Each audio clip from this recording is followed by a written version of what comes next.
What's up, guys? Happy Monday. It is Modern Craftsman Monday. This week we have Brendan Driscoll from Driscoll Electric. He is a local electrician here in the Boston market. And at an early age, he worked for his father's, which was once his father's electric company, and got so sick and tired of working with him that he, rather than going to find another job, offered to buy his father out of the business and then creating a much larger and what, I think a lot of us would consider successful business, but he didn't do it without the struggles. We talk about mental clarity again in this episode, which is great because I do think that it's really important to reflect on the struggles and what it does to us mentally and how that relates to our family life. So Brendan gets into all of that and, of course, talks about the desire to do the very best work at no exception. As always, guys, this podcast is brought to you by Duration Moulding and Millwork. The holy grail of exterior trim and siding is a material that can be milled into virtually any profile, is easy to work with, is extremely stable, has unmatched durability, and looks just like wood when it's painted. That's exactly what you get with Duration products, and to learn more about Duration, please visit their all-new website at durationmillwork.com. So I remember we talked probably a few weeks ago now, and you had said that you always have your TV on in your office. I do. So it's and like you background literally noise. Always have your TV on because I could see it in the background here. Yeah, CNBC typically all day unless there's something, really crazy going on, and it's really background noise for me. Yeah. But it's also pretty interesting to listen to, what's happening in the markets, and, they have lots of really cool guest speakers on throughout the course of the week, and a lot of our clients, some of our clients are people that are affected or good and bad by what's happening. By the market? By the market in real time, yeah. Yeah. So you're basically listening to that to see who's going to be calling you to slow a project down. No, it's not necessarily to slow it down, but it's for me it's I didn't go to college, so for me it's like the more knowledge I can gain by listening to other people, the better off I am. And I want to speak intelligently in front of my 3 kids, who all have good education, so great education. So yeah, that's what I'm worried about. My kids schooling me at some point. I know they will. Like I'm at that point. I'm at that point now. My son's 2, and he's already smarter than me. Yeah, he knows words that I don't know. I hope that my kids outsmart me. That's the goal, right? Yeah, that's the goal. You want them to be more well, I don't know if, more successful, but what's the definition of success? Yeah. Is it just, I think being happy is happier, really the key. Less stress. Yeah. What smarter. is Brendan, what's your definition of success? And has it changed throughout the years? Oh, man. I can't believe you asked that question because it's pretty interesting. So I at one point had partnered with a carpenter that I knew, and we decided to do some spec homes up in Peabody, which we did. And I remember thinking to myself in my early 20s, if I made $50,000 a year and lived in a house that was worth $250,000, I would be set for the rest of my life. And I'm 52 years old, so that's like 30 years ago. That's like my definition of success 30 years ago was making $50,000 a year and living in a house that was worth $250,000. The bar has been lifted over time. Dream big. Yeah. Well, I mean, I always, I don't know. I don't really know what the answer is. It changes. It seems like weekly, if not weekly, monthly. Yeah. I think the metric for success definitely should be ever changing as your life changes, hopefully for the better. But I would say even at this point, if I look when I was 18, 20 years old, early 20s, my barometer at that point for what success would be extremely different than what my, what I view as successful now. Probably less ego driven at this point and more about being happy and kind of leading the path for family. So it's kind of It's challenging because when you're in the middle of it and you have a definition of success and it's all, it's driven by money and it's all driven by material things, you're grinding on a daily basis and the whole family part of it kind of takes a back seat at moments, sometimes for periods of time that are pretty significant. And sometimes it's tough to get out of that hole that you get stuck in. It's funny because it's my wife and I at one point, which it's not a discussion, but it's like, do we have another kid? We have two daughters, and come to the realization that us having a third kid would mean we'd work more to spend, money on somebody watching our kids and less time with our kids. So it's like we'd have another kid to have to work harder to spend less time with all of them, and it just doesn't make sense.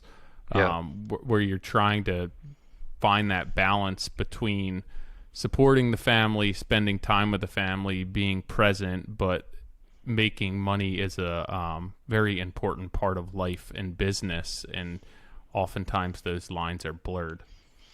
I would say most of the time as a business owner, they're blurred. I would say more often than not, although at this point in my life, I'm in a really probably the best place I've ever been when it comes to that. But it wasn't always like that. Yeah, I often wonder if in our heads we think that we're doing this for our family and they need this and they want that, and if you were to look back on it, or if you were just to sit down and have the conversation, a realistic conversation with your kids and your wife, if we had less of this and I was home more, would you be happier? But we almost build this false pretense in our head that we're doing all of this for our kids and our family, and I don't know, a lot of it's just what we want in building the business, and we kind of pawned it off as, hey, I'm doing this for my family, where a lot of it is to kind of fill that need that you need or you want as a human, or being self-employed, or that's just my desire to work really hard and try and do the best thing that I can do. And obviously money comes along with that, but I don't know if... Well, hopefully it does. Yeah, I mean, a lot of it is let's be honest. It's not a gift. It's not a guarantee. But I don't think a lot of it's because it's what I want to do. And yeah, it supports the family, but a lot of that's for my own needs. That makes me feel good. I think at some point, though, it's like survival mode. Like all the time? Yeah, I mean, I know I'm older than you guys, but it's funny, I just took a few notes before, like this morning, like where I started, where I am, and where I've been, and I look back, even 10 years ago, I was not in my business wasn't in a good place. I wasn't in a good place.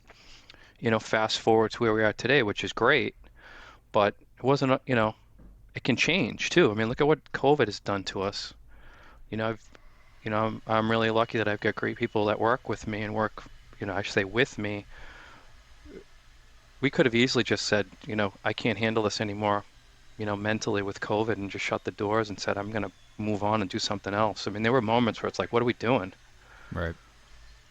So before we're going down a couple rabbit holes here, but before we do, Brendan, can you introduce yourself, your company, and then let's take it all the way back to, I think you said your father's side of the company? Sure. Yeah, so my name is Brendan Driscoll. I own Driscoll Electric.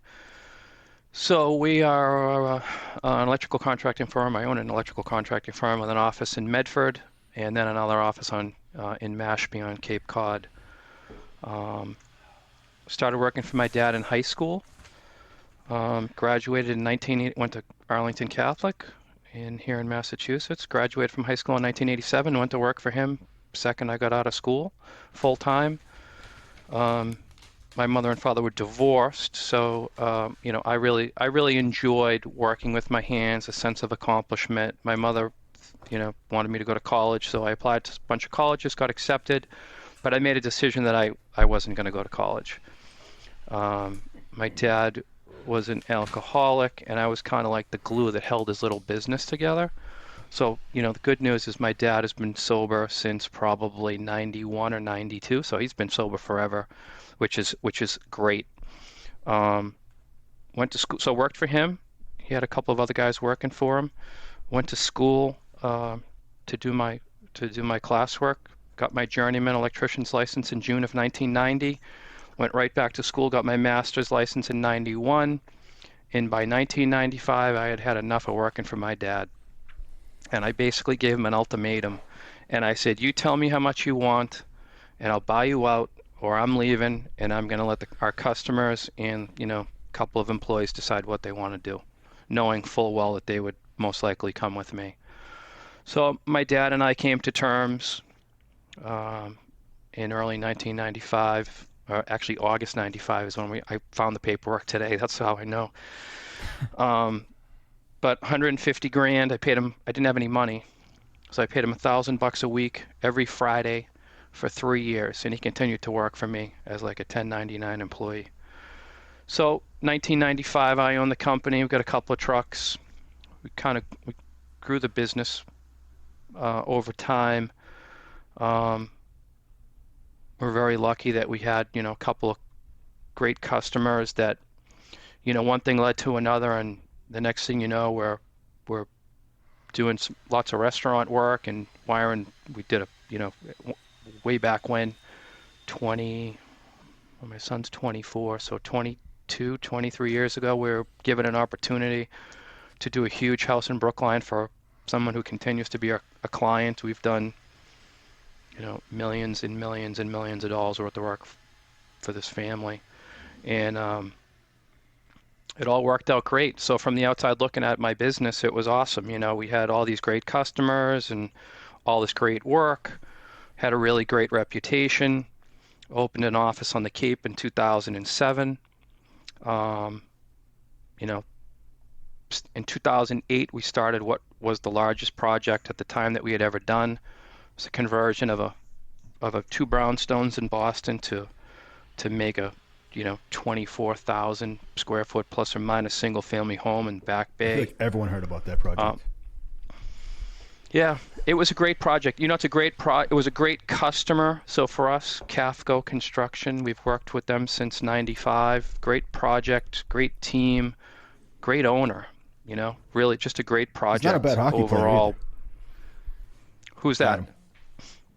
Oh, yeah. Adam's, so this was before 90. Probably right before. 2008. Yeah, Adam didn't own I don't know if Adam owned the company back then. I don't think he did, but, great company. He's still in college with me. Yeah, so we've done, going back to, the first job that I ever did for them was in 1995. I'm sorry. 1995, the year I got married. Sorry. Don't say that wrong. Hold on a second here. Yeah, we're going to have to edit Please this hold. out. No, 1995. I feel like this one's already happened. 2595. So from there, we rolled right down the street to another project on Commonwealth Avenue, another, signature project. But, the economy was going sideways. I had just built a new house for myself and my family, and, my dream house. And I think at that point I had a cottage on the Cape. My wife and kids would go down there for the summer, and I'd drive back on Sunday night and wake up at 2 o'clock in the morning and stare at the ceiling, trying to figure out where I was going to come up with $100,000 to make payroll and pay my bills by Thursday, to get in the bank for Thursday. And that that lasted for a while, and it was not, I was not in a good place. I was lucky enough to get connected with a construction consultant through one of our customers in 2012, and I worked with him for 2 years, and he really helped me get my head on straight. He came in and really looked at everything that we were doing, looked at our financials, and after doing a pretty deep dive into what we were doing, he came back to me and said, listen, you have 3 options. You can continue to do what you're doing.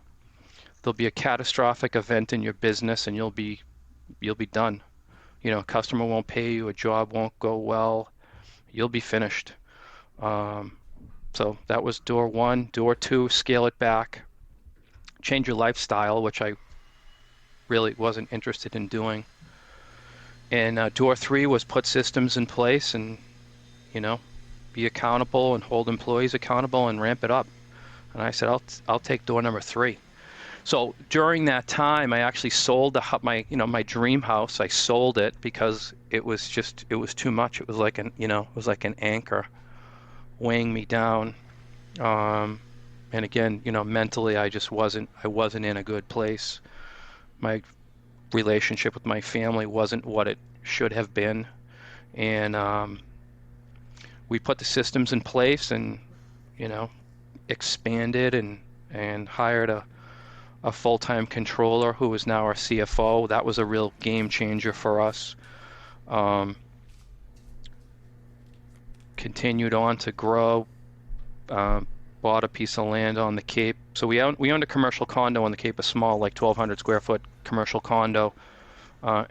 Ended up outgrowing that. Bought a piece of land, built a new building down there, and just have really kind of kept my head down and worked hard and empowered, employees to do the right thing. And I've tried to step back and not micromanage them like I used to. I still have my moments where I, jump in where I, probably shouldn't. But, so fast forward to where we are today and survived COVID, get, more people working for us now than when COVID began. And how many people in total right now? Doing great. So between the 2 offices, including office staff, we've got, over 60 employees. Wow. So, but it wasn't always, it's great right now, but it wasn't always, great. And but, you do all residential? 95% of our work is residential work, but, some of the residential work that we're doing is, 10, 15, 20,000 square foot houses. New construction. Are you doing service work as well? We do. So both offices have dedicated service managers and guys that are, handling that every day. What was the scope of work that you guys were doing when it was your dad's business? Oh, we're putting paddle fans up in people's houses, changing 2-family services in Somerville and Cambridge, 3-family houses, new services, fish and smoke detectors in 3-family houses, front and back halls in the basements. It wasn't really anything unsexy work. It wasn't anything like it is today, I can tell you that much. And you were, am I doing the math correctly, like 22 years old when you offered to buy him out? Well, no, I was 26 when we finally came to terms, because I was born in 1969. At that time, what made you think, instead of me going to work for someone else or do my own thing, what put in your mind, why don't I just buy him out? I don't think I ever considered going to work for somebody else, to be honest with you. Like, that never crossed my mind.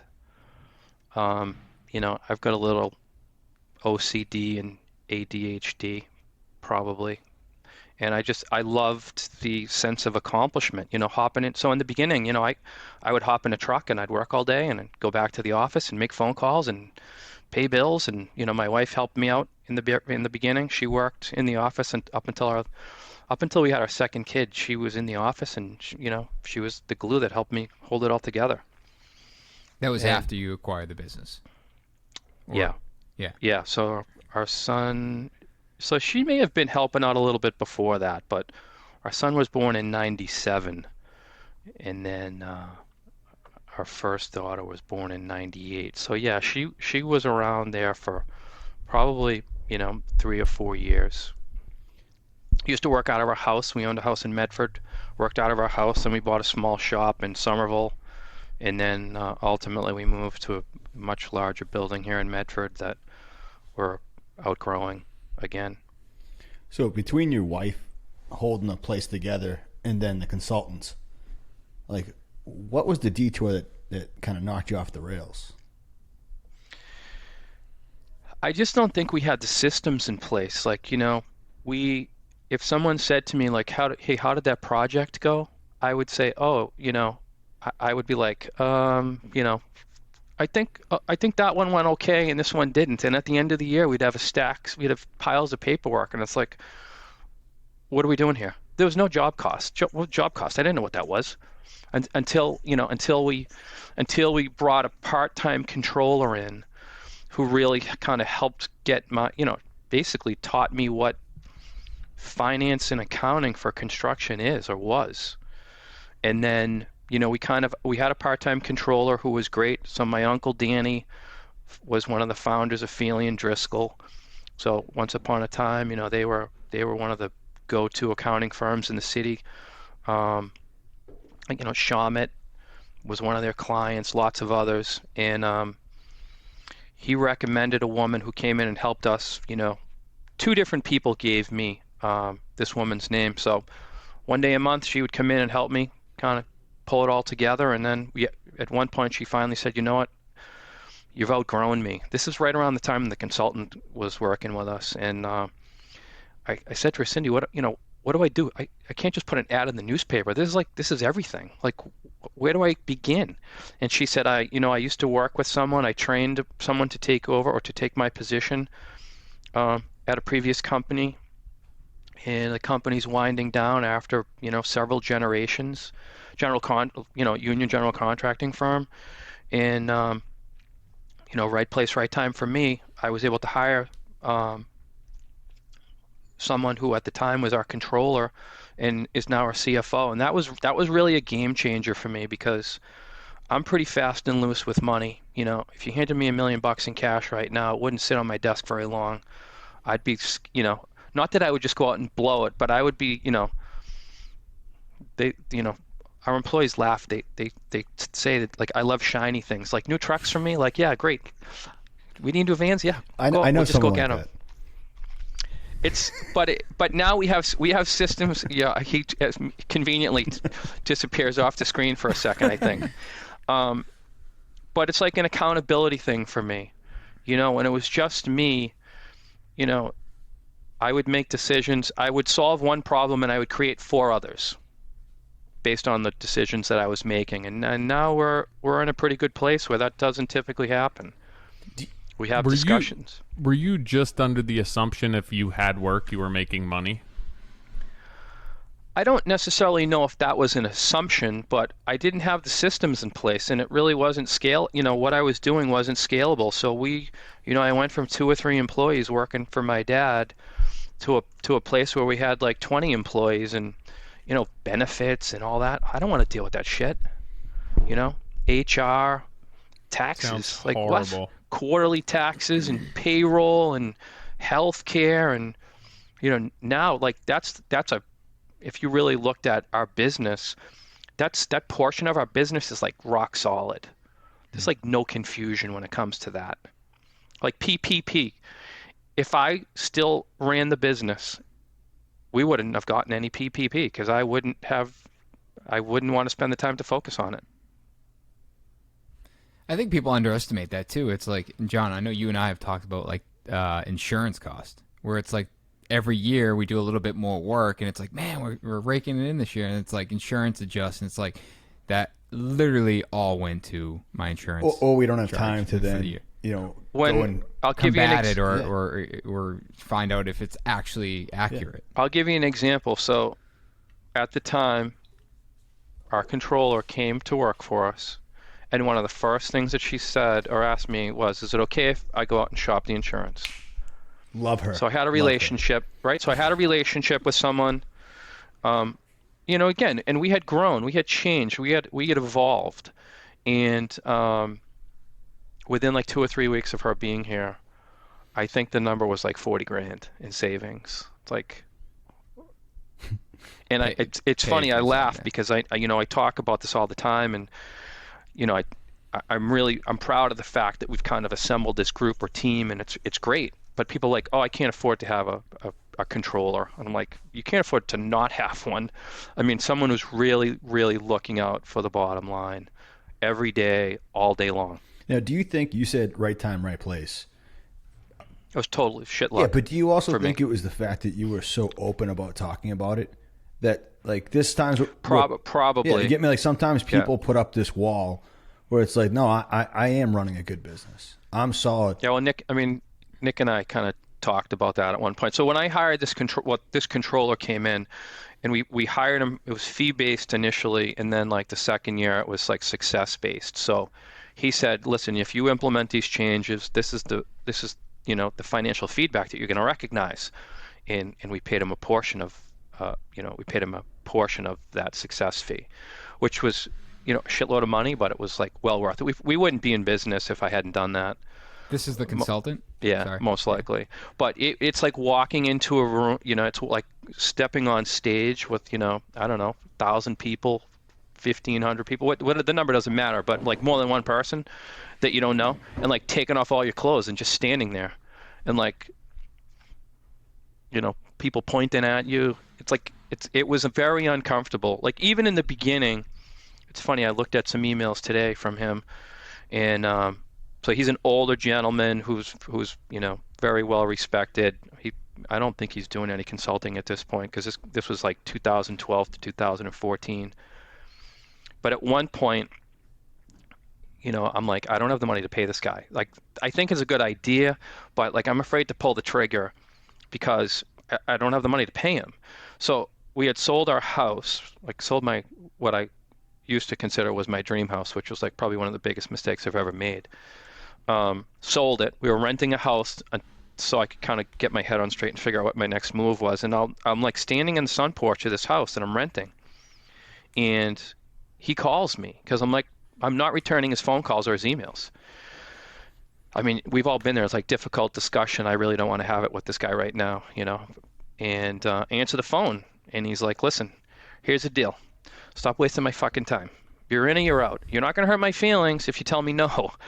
And for me, that was the point where I'm like, I know this is the right thing. And I said to him, listen, I do not have the money to pay you right now. And he's like, well, we'll figure out a way to make it happen. And we did. And it was great in the end. And, we've totally transformed our company since we finished with him in 2014. So 7 years later, like we've doubled in size, probably more than doubled in size, and we have systems in place, and going to work is enjoyable. I mean, I've always loved going to work, but it's really enjoyable. I'm not like, as much as there's always something to deal with, it's more like, okay, where are we headed? Like, what's next? We're not like putting fires out all day long every day. And, a lot of those fires are related to cash flow. Let's be honest, if someone, whatever the number is, if someone handed you, and it's all relative, but, once upon a time, I was in a hole. Like, how am I going to get out of this hole? Like, overwhelmed. Like, what am I going to do differently tomorrow to get me out of this hole? And he was the guy that really helped me do it. There were moments when I really was in a dark place, and I thought like terrible things that nobody wants to talk about. We but do. Now I'm happy to share. That's why we're here. Yeah, no, it's good. I mean, I talked to Nick a while back, and he seemed stressed, and he's on vacation. He's talking about work, and I'm like, dude, your family, for me it's easy to say that now, but your family is like, it's important, super important. Can I divulge the story that we had talked about on the phone a little Sure. bit? Yeah. So funny now, wasn't funny then, but yeah. No, and I think, but I had said it when we were on the phone, how important it is to talk about stuff like this, because people do underestimate how much stress, and it's there's stress in every industry, but I think for whatever reason, I'm probably the reason being is that I'm in this industry, and that's the only industry I know. But I think you and I were chatting about life would be great if we didn't have clients or employees. And this was on a Sunday, by the way. Yeah, we're talking this on is on a Sunday. Sunday. He's on vacation, and I'm driving somewhere. And I probably didn't want you to call me, but I was like, what, I'm gonna pick up the phone and chat anyway. But you were right. I was frustrated with things, and you started telling this story about and I think, and correct me if I'm wrong, and please elaborate, but it was similar time as to when you brought this consultant on, and your family was spending most of their time down the Cape, and you were spending most of your time in Boston, and you would drive home, and you'd go over the Tobin Bridge, and you would stop and think like, No, so it was like I didn't take the Tobin to go home. okay, But all like, right. in This the is the way middle I'm of the playing it out. No, it's all good. So like in the Yeah. middle of the night, more than once I'm like, I have life insurance, and it's a terrible, it's a terrible thing to think or to consider, but I'm like, I'm in a hole and I don't know if I can get out of this hole. You know, self, looking back on it now, it's like super selfish to think that way, but again, it wasn't a good time. And I think I really do think a lot of people have been there, and I think it's a hard thing to talk about out loud because it's a very serious matter, and talking about suicide, right? And it's a very serious matter, and it's and not gauging on what your thoughts are, but I feel like that thought process goes through a lot of people's mind, and they don't want to talk about it because it's not as far as being like, hey, I'm serious about this. It's just there's this, hey, would my family be better off without me because of all the stress I've created for them? I'm in a financial hole that this could really impact them, for the rest of their life, or we could just be done with it. And if it happens, like, and believe me, I wouldn't say that I was like suicidal, but Right. like the thought like entered my mind for a split second, and then I don't know how long I was there, but it wasn't there very long. But if that happens to someone at all, it's like it's too much. Right. And I think we all need to feel comfortable enough to talk to somebody and say, listen, I'm not in a good place and I don't really know what to do. So, did you talk to your wife about this exact thing that you talked to Nick about? Yeah, like in passing, I've mentioned it a few times, but sorry. Yeah, I don't necessarily think she really knew like how much stress I was under, but I also didn't, I think I was trying to, what I thought I was doing the right thing by protecting them. But we ended up selling this house that we, this beautiful house that we had built, and I brought money to the closing when I sold it. Like, how ridiculous is that? wow. We bought our house from brought money to the closing. Yeah.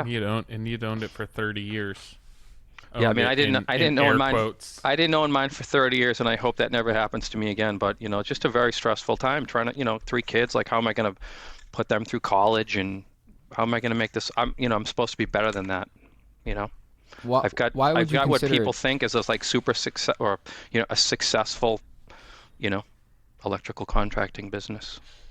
And, I think that messes with people too, where it's like, you hear all the compliments or people talking about how successful you are, and it's like that almost makes you mask even more Yeah. because it's like I don't want to let them down. And even though it's like you can have the mentality of like I don't give a shit what anyone thinks about me, but the reality is it's like when you're listening to all the good things people talk about you, it's like you don't want to let them down. But you don't want to say, hey, oh, by the way, no, I don't think I can make payroll this week, and Right. I owe vendors, whatever. Well, it's $5. the appearance. Like, I don't have the money to pay you. It's the appearance. Like, not even that you're successful with the company, is that what they see, whether they see your logo attached to an image in the magazine. People assume that things are going the right way, and you want that to happen. And the reason why I asked if like you talked about it with your missus, because we do feel like we're alone. I had my first company back in 2000. Yeah. And I was at the same point. And I do think back quite a bit at where I fell down, and where I was like, yeah, So what was where did you fall down in your mind? In my mind, it was more of like, this is going back to when, it's funny, you were saying, hey, I worked for my father, and then, I went and got my apprentice, and then I went and got my master electrician, but yet you still don't know how to run a business. No, I had no clue. So you did all that work. No clue. And you got all that schooling, and you could pull wire all day, but no one told you how to balance the books or your checkbook or any of that stuff. And that's the thing. Nope. I had done it for probably 8-9 years at the time, from laboring up. And I went to college, and I thought I could. And I wanted to prove to everyone that I could run a business. And every photo was successful in the image, and I wanted to show that. And then I remember there was times, I said this in the podcast 100 times. I was on, what was it, Common Street in Walpole, and I remember sitting in that car going, and I literally joke about this saying I had like a fine home building book underneath my seat. I had many books underneath my seat that I was like legit looking at in between, trying to figure something out, whether it was a roof frame or whatever. But we all just talked about like, someone asked you how your business was.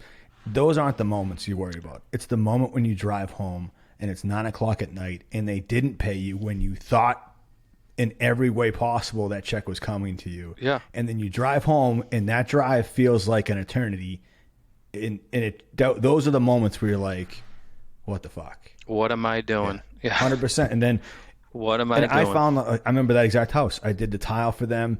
That, you do things for people to make them happy. And like they had a birthday party coming up, so I tiled this whole thing, stayed late, all that stuff. And they never paid me the $1,200. I know $1,200 to me now is different. I can remember exactly what every debt that's owed to me. And I asked them, like, why not pay? And they're like, oh, well, I thought it would be this. And I was like, all right, they weren't happy with the work. And that's how I was judged. And no one ever told me that part of the business either. How to hire and fire people, how to deal with somebody when they don't pay you, and then how do you balance the books? But for the most part, where I fell down, to answer your question, was a lot of the times I was bidding insufficient drawings and then doing a lump sum because it's all I knew. And when it was all said and done, to build the way I needed to build or to cover my learning, there'd be nothing left at the end of the day or end of the month or whatever it was. And I stayed super lean. There was only 2 of us. I think I got the 3 people tops.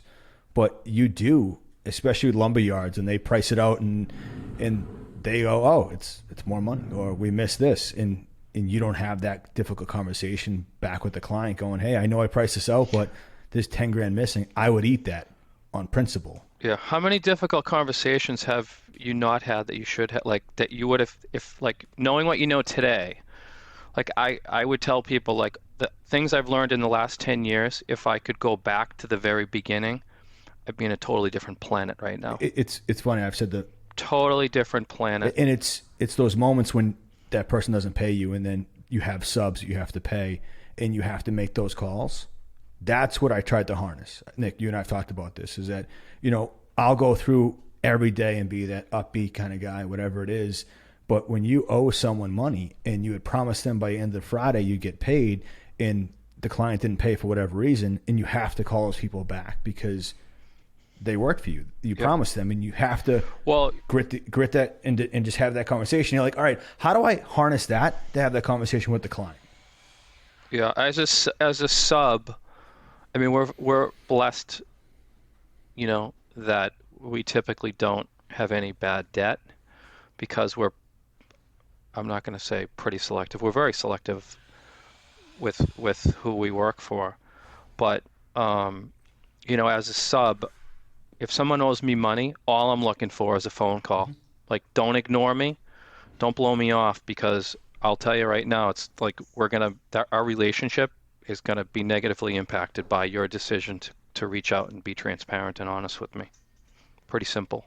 But that's true for everything. Like that exact comment you just made, I did it early in my career because it was so painful, was how do I take those moments and do it, whether it's with my wife. I was at a point in my career where, I remember I drive around, I see people like their front rims like covered in brake dust and all this other stuff. Brake dust. That would make me crazy. But I'm like, I know exactly where they're at. They don't have enough money to scrape together because they can't get their car serviced. I was there. I was at a point where my wife and I were like, I worked my ass off from high school, everything else, and bought my wife an amazing engagement ring. And I remember there was a point where she was like, we should just sell it. Because we were in it together, but I just didn't want to let her down. But those drives, I mean, that was me. That was my, my dream house with my wife, and I'm very lucky that she's always supported me, and she's like, I totally get it. Let's sell the place. Let's be done with it. It's not worth it to me, and we did. And we're in a much, again, 2021. We're in a really good place, and it's all good. So, but sometimes you have to make difficult decisions, But going back to where you fell down. Were you bidding stuff the wrong way, or were you just, going to the supply house and letting it run a tab, and then? No, I just think it was, we would do I think about some of the projects that we would do in the hospitality world, and we'd bid a project, and it'd get the end of the project would be near, and there'd be a completion date, and we'd have guys working late Saturdays and Sundays. We weren't getting paid any extra for that. We weren't recouping any of those overtime costs. It wasn't happening. We just didn't. We weren't savvy enough. We weren't. I don't know what the. And now the challenge for us is we have all these systems in place and we're very organized. And I think that some of the people that we work for look at us and say, oh, they're difficult to work with. They've got all these systems in place, and there's change on the job. They just don't. I ask them to make all these changes, and on some projects, the mandate is no verbal direction. Protect the client, protect ourselves, protect the GC. No verbal direction. I can't believe you guys won't, I asked you guys to do this and they're being difficult. No, they're not. They're doing what they're supposed to do. And every relationship, every GC relationship is a little bit different too. We have GCs that they tell us to do something, we do it. We send them a change order, they pay it, they never question, it's legitimate, but then others are like, oh, you did that. You're exposed. You did it on your own without any direction, without formal approval. Like, what do you mean without formal approval? You told us to do it. Yeah, well, we didn't have it. Wasn't in writing. You're on the hook for it. So it's all good. Where did you get where did this consultant come from? Oh boy. So 2012, 2011, 2012, I was on the phone with a contractor that we do work with. I don't know if you know the Schumacher company. So one of their employees who I used to interact with a lot, like from an estimating project management standpoint, we were just kind of shooting the shit, and I asked him what was up for the weekend, and he said, oh, I don't know if it was a Thursday night or a Friday night. He says, oh, tonight's, Schumacher's State of the Union speech. Dave is going to get up there, and we have our consultant's going to come in and he's going to talk about how everything's going in the company. I'm like, tell me about the consultant guy. He's like, oh, you'd love him. So I reached out to him. We met at Joe's American Bar and Grill down on Route 1. And I just really liked his approach, his no-nonsense approach. And that's how I found him. What's painful is you look these people up now, and it's like, Indeed, I don't trust anyone's resume. I don't trust anybody. Yeah. And then you talk to them and you're like, maybe, man, what do they know that I don't know? Because I feel like they aren't answering my questions the right way. And I just... Yeah, so this guy for me was just, Dr. C is probably in his mid-70s now. No nonsense, no bullshit, from Winthrop originally. Lives in Florida now. He was like I'm going to get this wrong, but he taught at the University of Wisconsin. He was like a psychology professor or something. So he was like about people, like relationships and people. His family, I want to say his family was like in the commercial painting business way back when. And I just really liked his approach. It was no nonsense. It was no bullshit. He'd come in, he'd give me a list of things, of like 10 things to do. And he'd go back to Florida, and he'd come back like 3 weeks later. And he'd say, okay, let's take a look at the list. He'd say, okay, let's start number 5. Number 5, yeah, I took care of that. That's all set. Number 4, yep, took care of it. How about number 3? I got about half of number 3 done. What about number 2? No, I've been too busy. What about number 1? No, I've been way too busy to deal with that. He goes, the thing is, we identified number 1 and number 2 as being the most important. They're critical to your success. I'm like, yeah, the bottom line is I didn't want to deal with it. And he like forced me, he held me accountable. It's hard to explain, but it, for me it worked. I think every business owner will get it.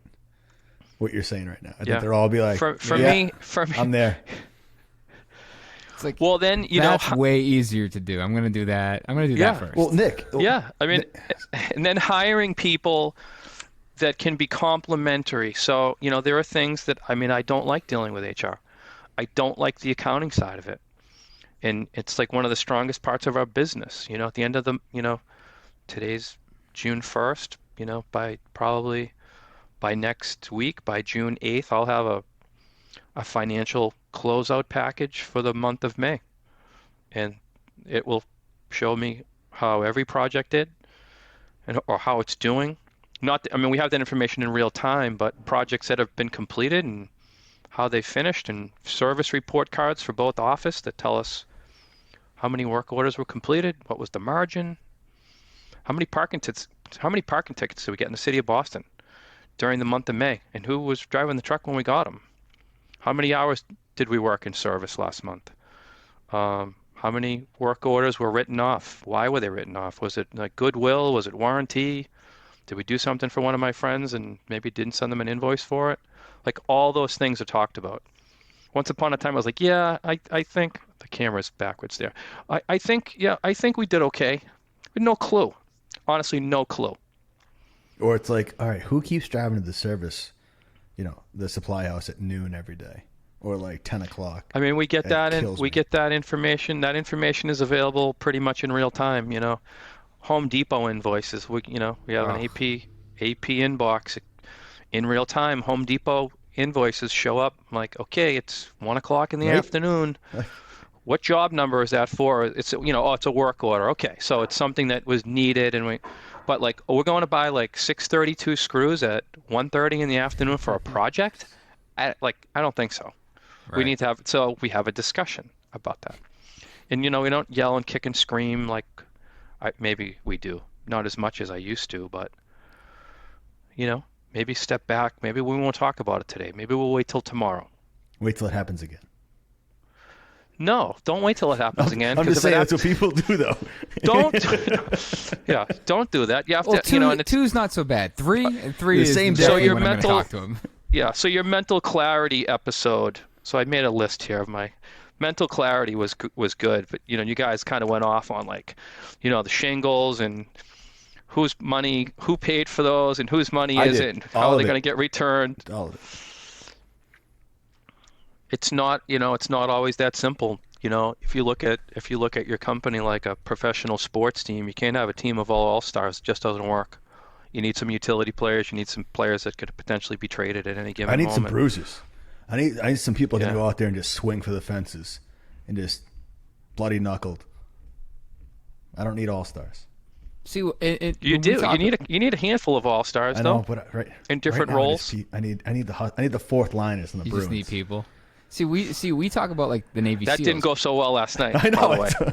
I was at the game, and that was like OT. I'm like, if they don't win, like mentally, but that was 20 a minutes, I'm not going to pass. get back. Who makes that pass? It was. It was. It was a good game. Or not a good game. It was a great game. A lot of action.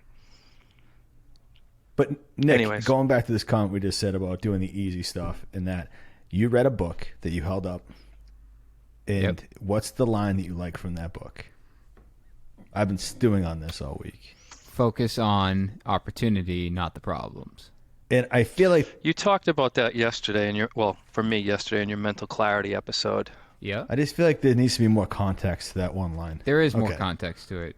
I bet I can find it because I haven't made it much further. You just got hung up there and was like, "This is it." I did. Done. I got what I needed to out of this book. Don't wait for me because it's going to take. No, I guess when I hear that on its own, and I did re-listen to the episode, I think we need to put that in context because, what I learned in the past is to get in front of it. And like when I used to joke and say, "Hey," on stories, and be like, you know what? Every time the phone rings, my mind goes to when I see the phone and who it is. I'm like, all right, what's the first 3 things that could go wrong? I do that all the time. And if it doesn't, that's fine. It's the same as when someone calls me and go, "Hey, everything's going great." I'm like, just get to the button. I'm sorry. I'm over the whole give me the CEO spiel of how well I'm doing. I'm like, just get to the point and let's drive it home, and I'll address whatever it is. And if there's nothing wrong, then I enjoy the conversation, but I prepare myself for even when my wife calls. Anyone that calls me, the fact that's going into a phone call, I'm like, all right, okay, what's happening? Where are they supposed to be right now? What am I missing? And when it doesn't happen, I'm always prepared for the great conversation, but I want to be prepared for the 3 awful conversations I could have. So that way my mental awareness is there. So I guess, shying away from the stuff that's conflict and focusing on your strengths, I think you need to have an unbelievable team to be able to do that and delegate that kind of that line from that book. That's where my head was at with it. But if someone listens to the podcast and just takes that for what it is, we talked about it being, hey, we had a guy that was in our old shop at BGB. He owned a cabinet company.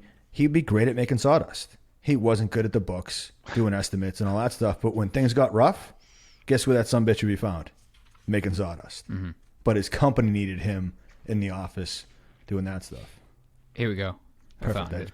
Focus on opportunities. Huh? I bought you enough time. Yeah, that was perfect time, John. Nice layup. Good executive focus on opportunities rather than problems. Problems have to be taken care of course. They must not be swept under the rug.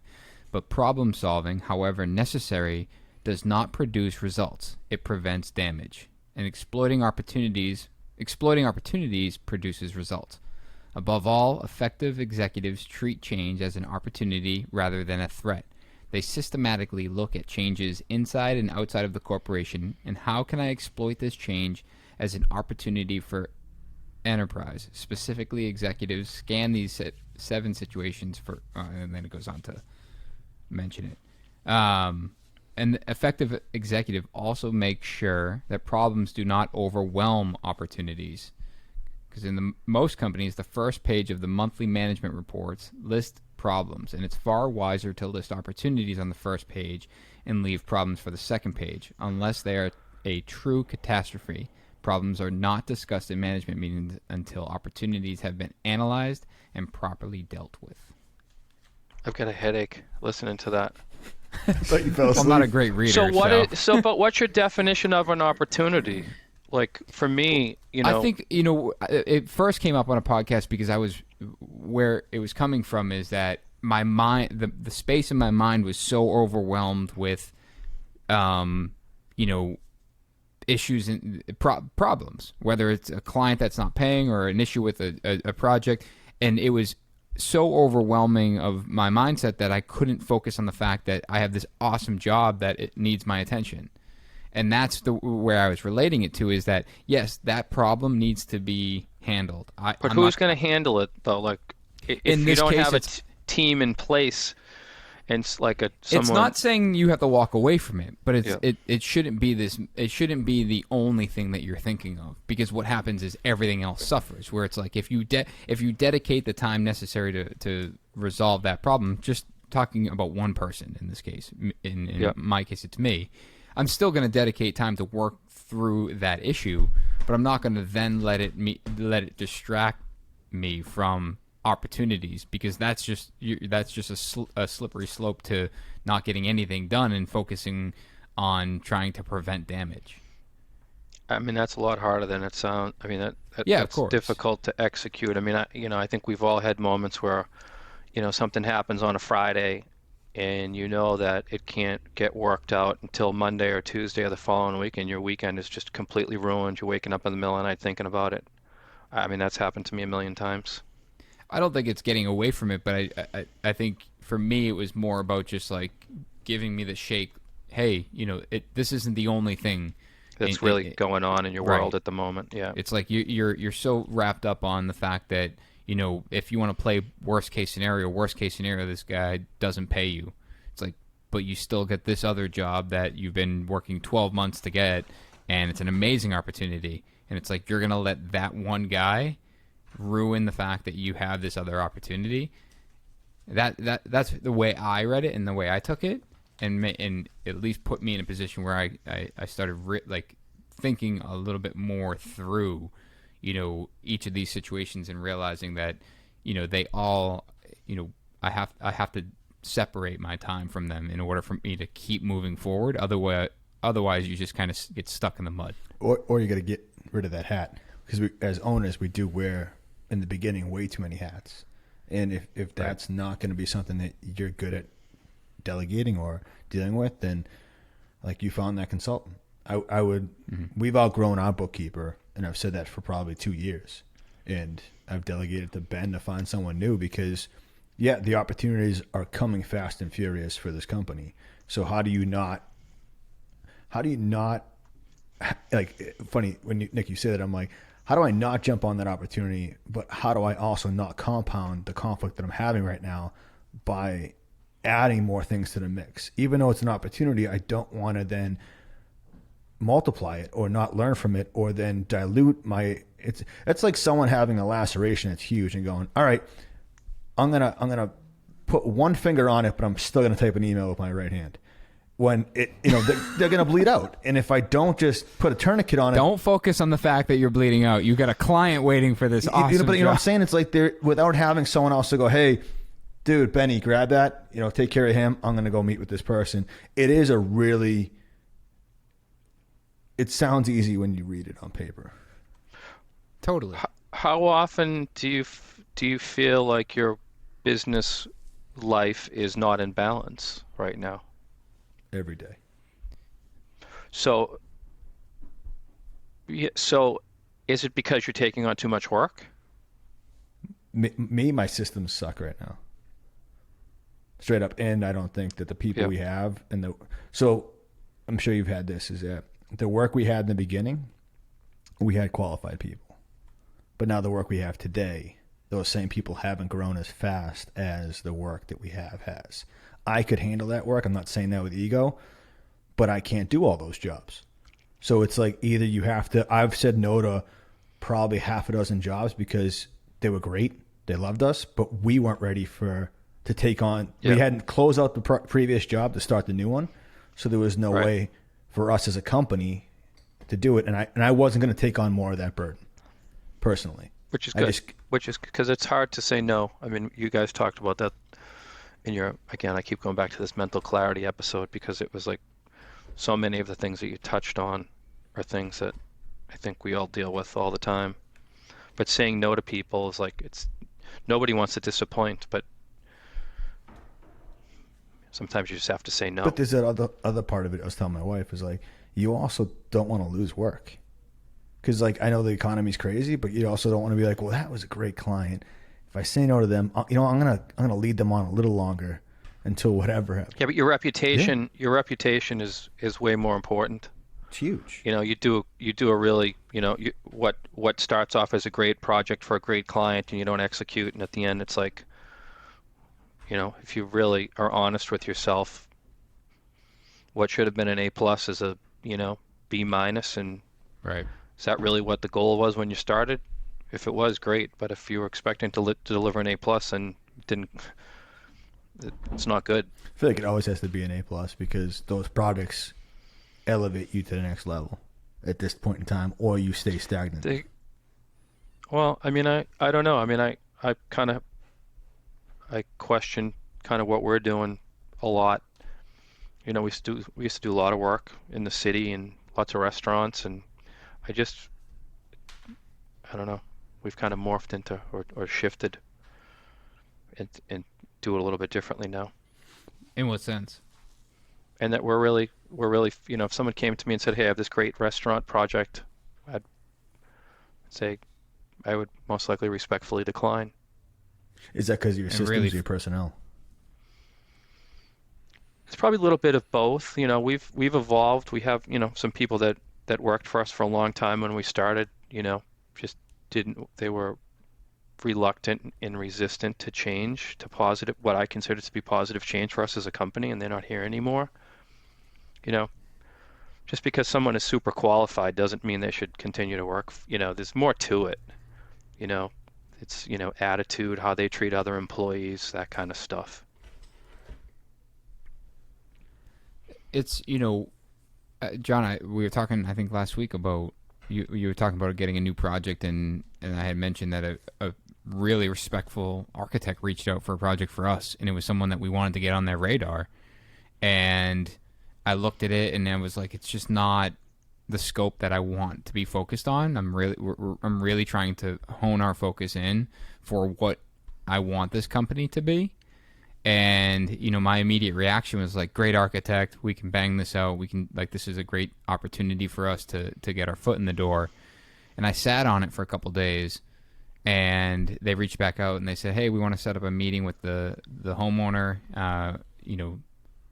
and discuss the possibility of you doing this job. And I ended up declining.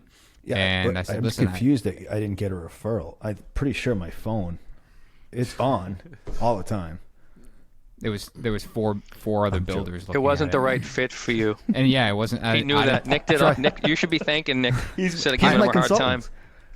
I definitely would. If I thought it would be a good fit for you, I would have passed it along. I know. But it was like I find myself doing this more and more, where it's like I'm looking at this and comparing it to this piece of paper that I wrote down of what I want the business to be, and specifically what kind of projects I want to be doing, and it didn't check any of the boxes except for the one that it's a good architect.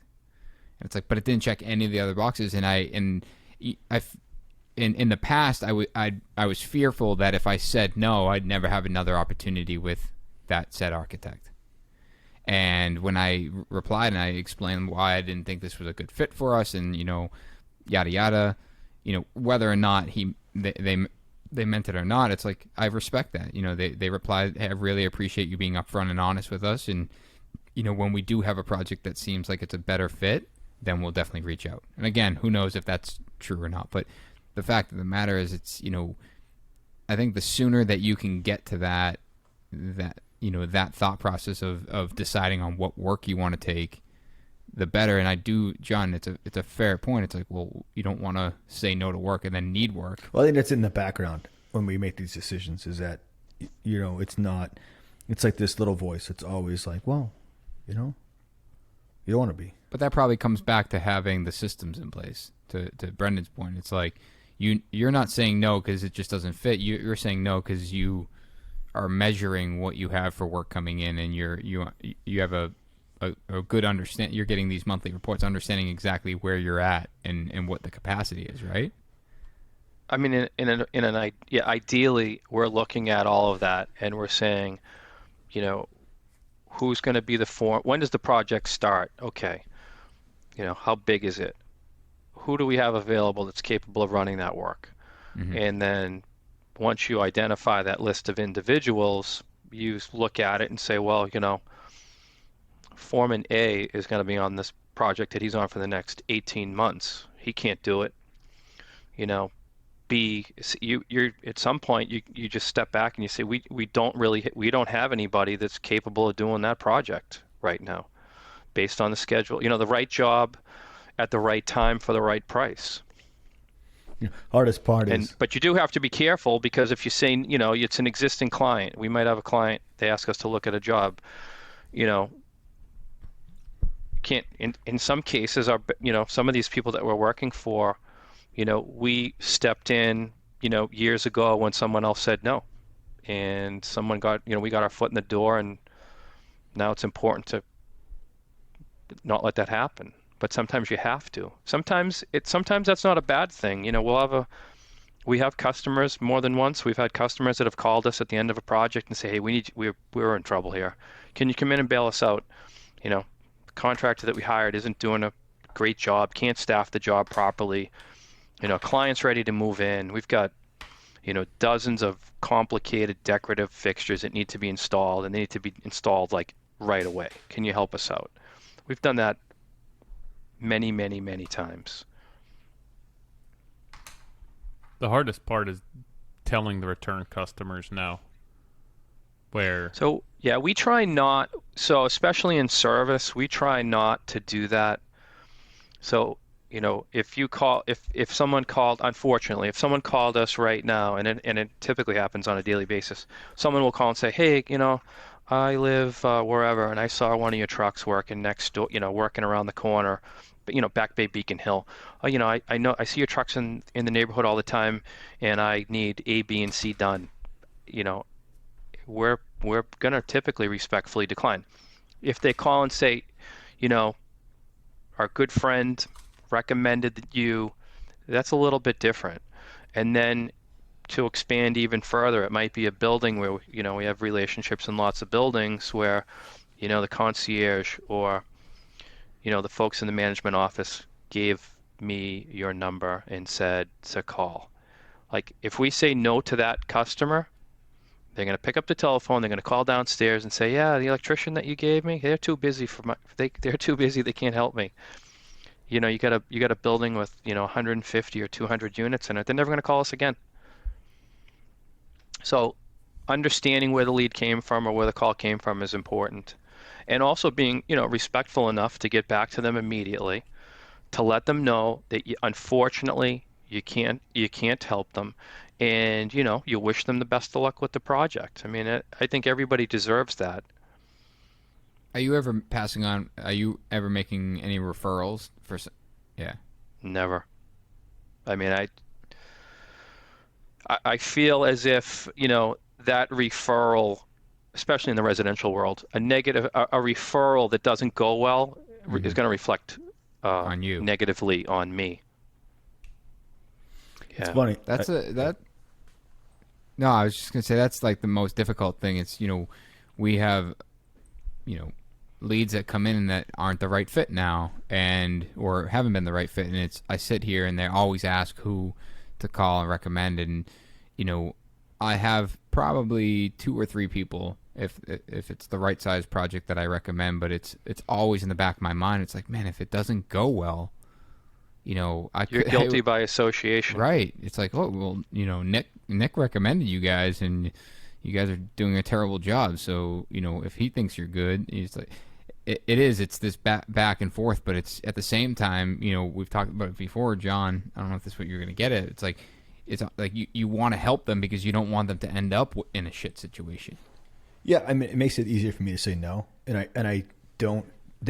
People I refer can still say no. It happened last week, but at the same token, we've all been there where you call in and go, hey, my form guy, shit the bed or fell off a train, and you call the concrete place and go, hey, who do you got that's great at concrete? Or, you kind of, like, I'm speaking for I want my PMs to hear it, where it's like, hey, don't take no, find another option. It's like, hey, what do you got to call? If it's gutters, I call, Ryan Seamless Gutter and go, hey, who's your best copper installer? Instead of me going to Google, I'm going to ask him. I know it's a supplier, and I just gave 2 suppliers out, but if I get a lot of calls on smaller renovations that we won't touch, and it's just like, all right, where are you at? You're in Natick? Okay, great. Hey, call Eric. He's great. I know he's booked up. I kind of give a little preface beforehand, going, hey, it may not align, but if you're your options are Yellow Pages or Google, then Is there still such a thing as the I Yellow don't know. Pages? Can you There's got to be something like that. But yeah, I mean, paid advertising in the Yellow Pages? That's like once upon a time. and I'd rather give that off so that way they're not out at Dancing with the Wolves or whatever. That's a bunch of old comments right there, references. I've never heard Dancing with the Wolves. Sounds like a movie. It is. It was a movie Yeah. once upon okay. a time. All right. Kevin Costner Legend. before Yellowstone. Yeah. I think the hardest part at my scale is that I'm like, all right, I'll be the difference maker. I will cover the slack for that project if I want to take it on, whether it's pre-con or whatever it is, or it's going to be demolition of the house. It's like, all right, well, so-and-so will be done with this project, June, July. I got a month for permitting, then I got demolition, then I have to then re-permit for the new build. I'll handle that burden until the job's over for a smaller scale Yeah, but that's not company. That's not the right. So we had this recently where we had a project in the city, and we had a personality conflict with someone that we're working with, and some of our guys like, I need a break. I can't do this. I can't do another job. And I said, maybe I'll just be the PM and manage this project. And our CFO was like, this is a bad idea. Like, do you really listen to what you're saying? Like, you're trying to kind of grow this business and put systems in place and let people make decisions, intelligent decisions, and they're telling you that they need a little bit of a break from this customer. And now you're going to step up and volunteer to manage it. What do you think is going to happen? You're going to be tortured. And all you can do is complain about it until the job is finished. And it was, it's a pretty significant project. And I'm like, you're absolutely right. But it would have been easy for me to just say, keep the customer happy, just say, yeah, no problem, I'll take care of it myself, do a half-assed job because I'm trying to do that, and, still run the company. And we ultimately, we walked away from the project. And it felt good because I'm supporting our employees' decisions, or I'm listening to what they have to say when they tell me that they're not interested and need a break, and I'm also listening to someone who's way more intelligent than me when it comes to lots of what we're doing here, say this is like a terrible idea. Like, what are you doing? So to your point, you're going to jump in there and handle the demo and the permitting, and then hopefully the job that the other job that you have it's going to perfectly align, and that job's going to finish successfully, and he's going to move right into the new one. You put words in my mouth. Perfect is a strong word. I know. I listened to what you said. I heard what you said. But that's what your expectations are. You 8 years ago, what would you have done? 8 years ago. Huh? I don't really know. I mean, it seems like, honestly, it seems like 100 years ago, but it wasn't. I would have guessed it was a lot longer until I did a little bit of homework this morning. Because I feel like there's a couple options. You could do it yourself, you could say no, or you could hire a PM to kind of jump into that mix and cover you. Those are the three doors. Yeah, I would have probably done it myself. I would have done it myself. I wouldn't have been able to devote the time that the project deserved, and the project would finish. What's your definition of a successful project? There's so many parts and pieces to it. So from a quality standpoint, is it an A+? Is the client thrilled with the delivery of the project? Yeah. But what, how much collateral damage was there to the company to get to the finish line? It's like the ride doesn't always have to be like a roller coaster. So the project starts, we estimate a project. Yep. Understand the scope. This is the price. Customer agrees to it. I want to fast forward to the finish line as quickly as possible, and that doesn't always work that way. Some of those rides are pretty bumpy. It's so going back to kind of systemizing it, like when you hired the CFO full time, right? You said she worked for you part time. You had a CFO working. Yeah. So we had someone that worked for us part time. And she referred someone full time. She referred someone to us who came to work for us as our full-time controller, and then over time, just from a responsibility standpoint, just took on pretty much everything that isn't related to putting wire in the walls. And I assume that you're working closely with her, right? Like you guys. Absolutely. Yep. So her office is right next to mine. We interact all day long. So I'm kind of playing this out in my mind of just recently that you thought that you'd project manage a job. What would that have been taking away from in the business? Obviously, running the business is your main priority, but as far as like what your day to day looks like now, to compare it to then project managing a job, because just last year I was in the same position where it's like, what, it's a good job, it's a good client, I'll just PM it myself, and we can do that. And then one of my guys pulled me aside, was like, dude, like, what are you doing? Yeah, what are you doing? Like, you can't do that. You need to be focused on the next 18 months, like you have been. Yeah, I mean, it's I think when if I was to do that, we wouldn't have like from a whatever, call it a vision standpoint. Although this it's an electrical contracting business, how much vision is there? Projects come in, we determine whether or not we want to take them or not. We'll if it's something that we're interested in, we'll bid on it. In some cases, we'll negotiate it, and we'll execute it. So if I was to project manage a project right now, a significant project, it's going to take away from us making intelligent decisions when it comes to what we're looking at. A project comes in the door right now, and we, it gets added to. We have a quick discussion. If it's an existing client, it goes on a bid list.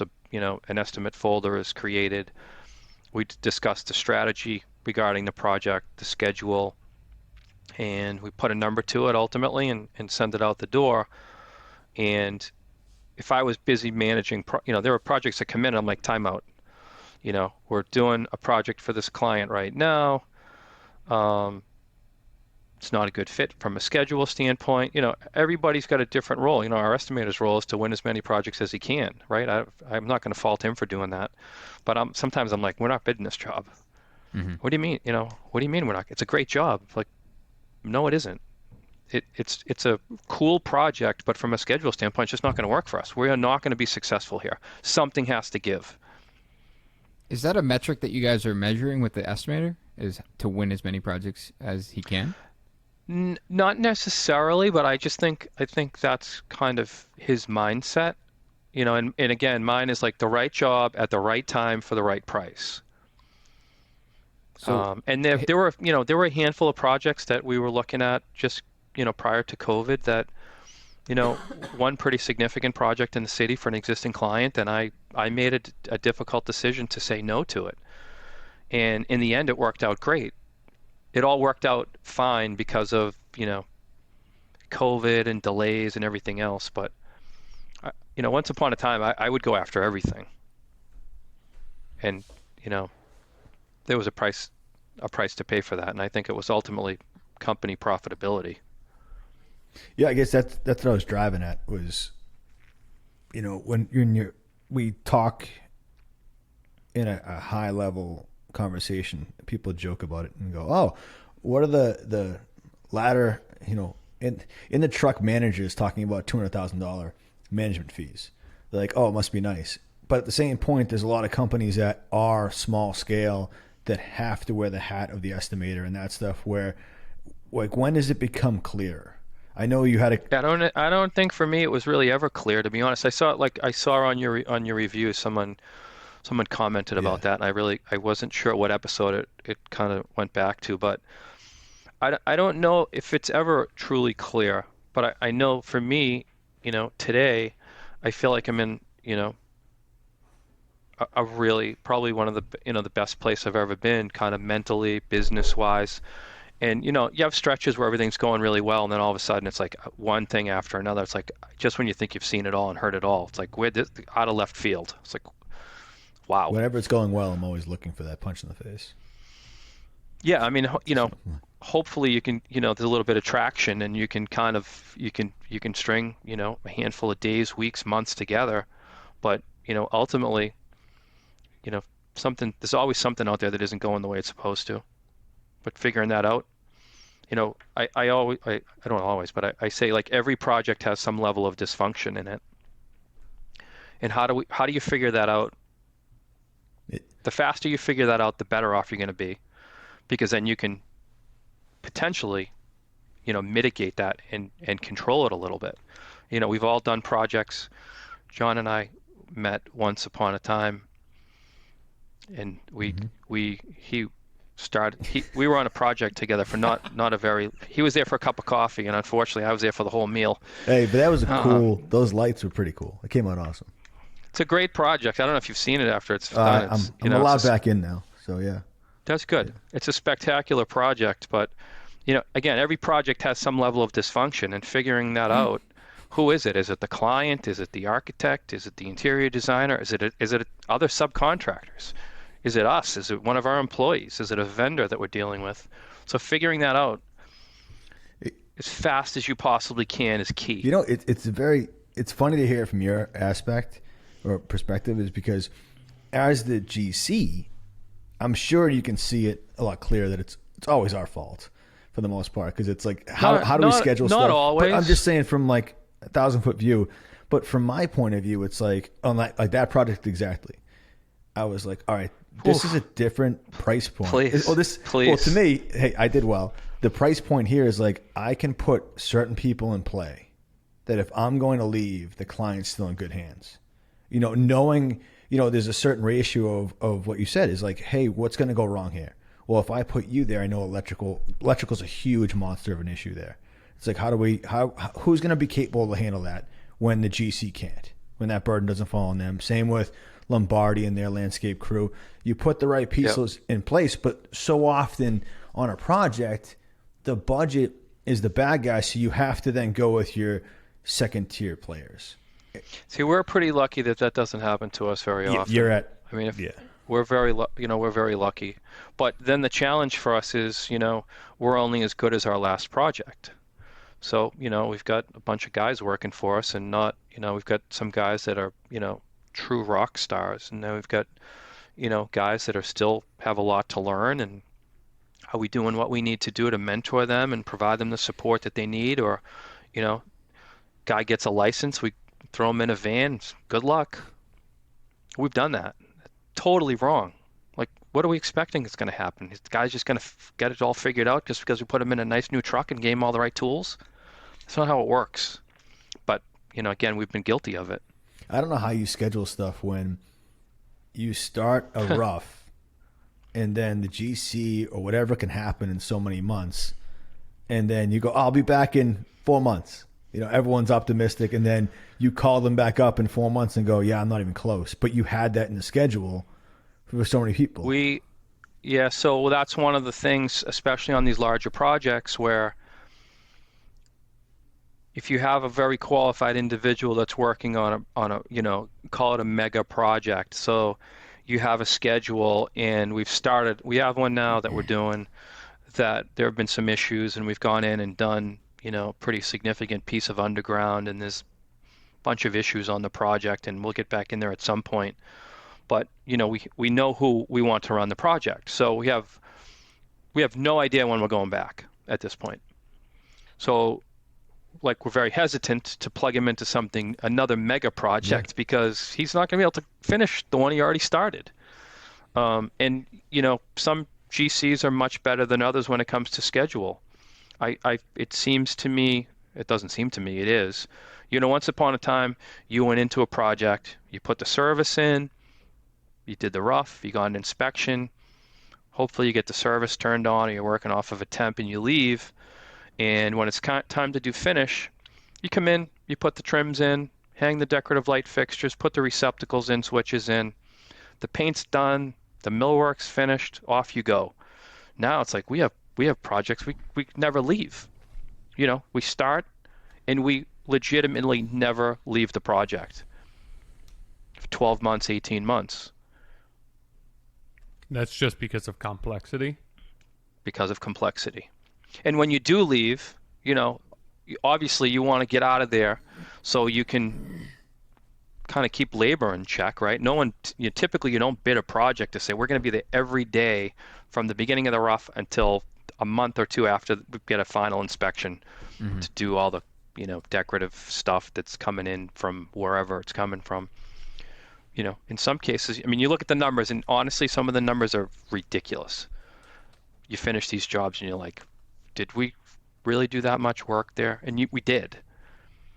Yeah, I'd love to know where your number came in on the job I left, but we can talk about it offline. We can talk offline. My form guy said he told me where he came in at. It's pretty remarkable. We placed. It's a spectacular project, and we've done lots of jobs like that, where in some cases we're really and truly unable to provide a price. So how do you approach that? It just, you're basically cost plus. Yeah. We've been, material. I don't know if you want to call it blessed or lucky enough to have it happens quite often. We'll just get a phone call from someone that we have a relationship with that says we have this project and it's starting in a month and this is the duration. We have no idea what the scope is at this point, and these are the players, and do you have the bandwidth to do it? Typically, the answer to that is yes. We'll figure it out. I'll project manage it for you if we need to. Which goes against everything that we everything. Well, yeah. I'm kidding, but you will make time for it though, and that's the. I mean, it's one of those jobs where it's worth it. Oh, absolutely. To be able to do that, but at what point do you draw the line as well? Where that's an ideal project that's coming up, and it's basically come plant yourself here, and you charge us for whatever your time is, and it's the easiest way to make money, so to speak, because your risk isn't that much. But some of these some of the projects that we're talking about are just beyond. We've done lots of projects that have been in Architectural Digest, and we've done just as many that the clients would never in a million years allow their project to be in Architectural Digest because they're just completely, you know, Private. off the chart.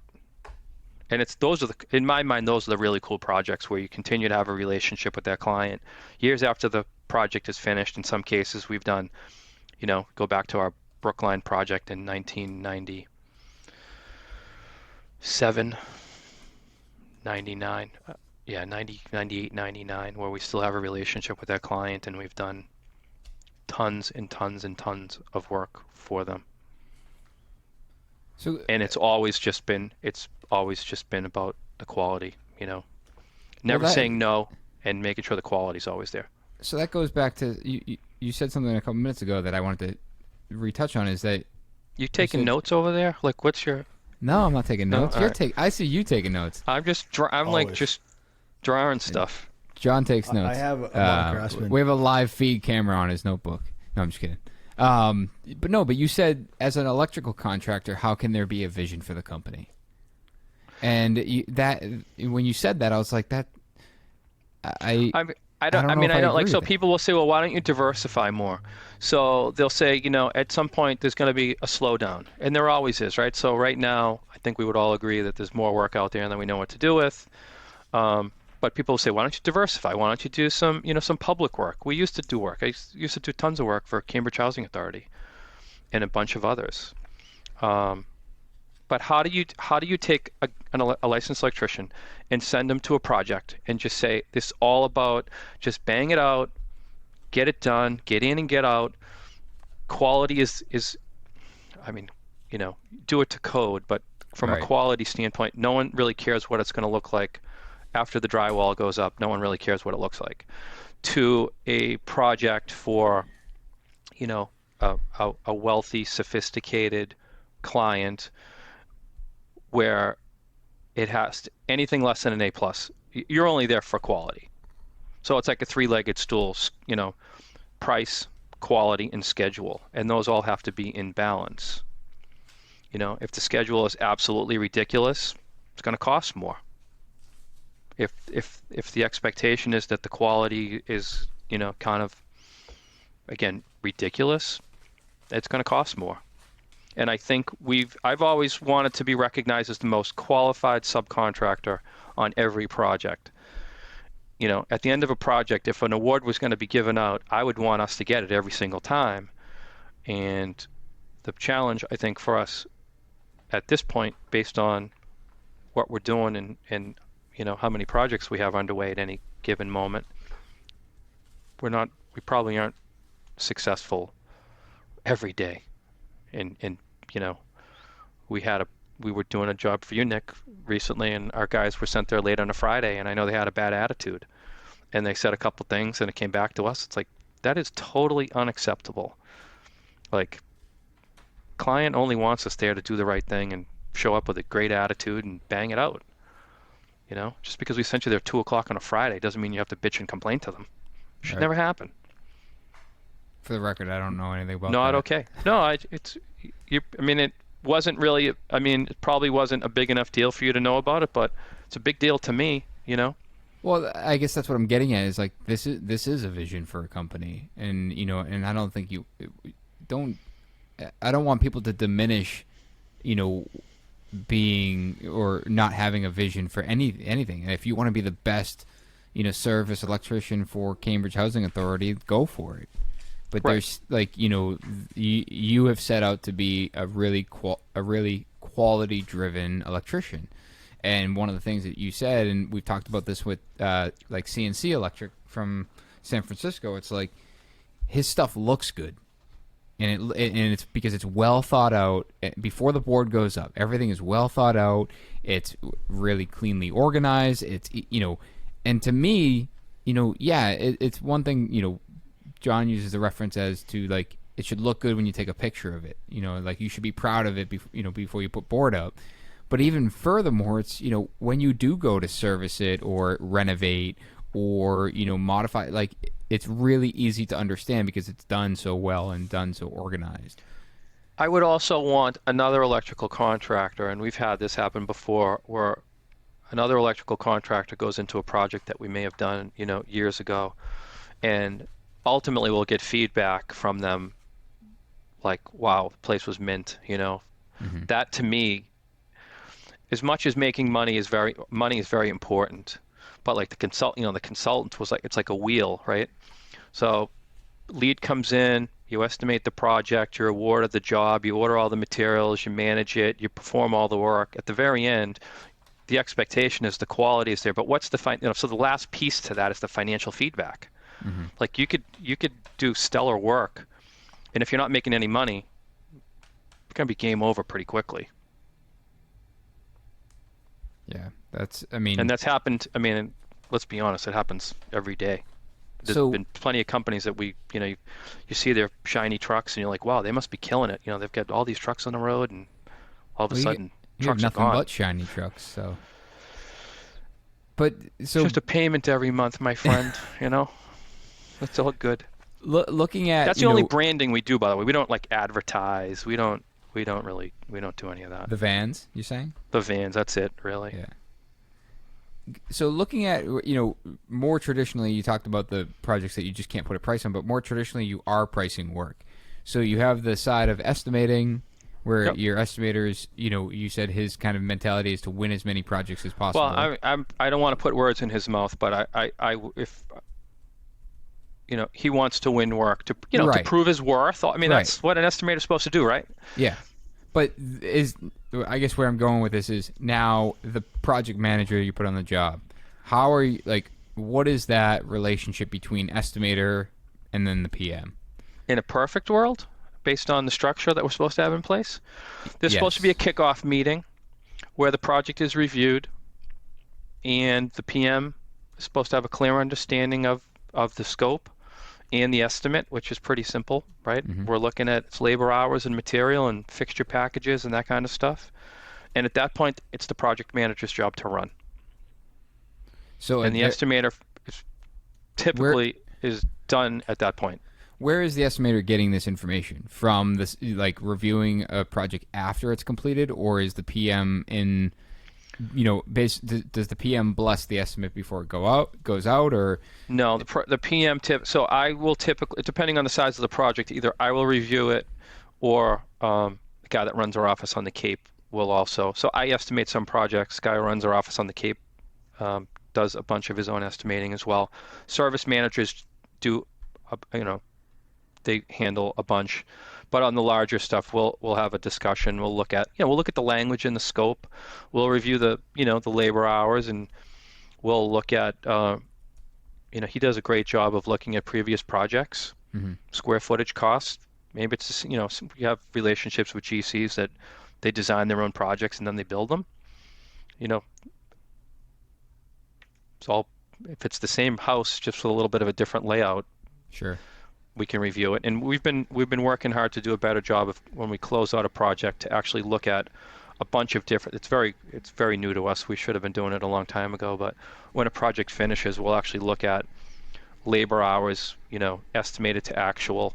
We'll look at materials. How close were we? Budget to actual. Parking tickets. And at that point, is the PM incentivized to stay within the budget? No, there's no. So we don't like bonus PMs based on projects, or even employees, because one of the things that we've found is you take your most complicated projects and hand them to your most qualified people, and in many cases there are outside factors that negatively affect our ability to maintain what we would consider an acceptable level of profit. Does that make sense? I've said that so many times. It's like automatic. A large project, we have very little control over it. To your point about schedule, we have no control over it. We're doing a project right now where the material costs, since we priced it, have gone up, close to $50,000. So looking at that job at the end, material aside, your labor hours come in over.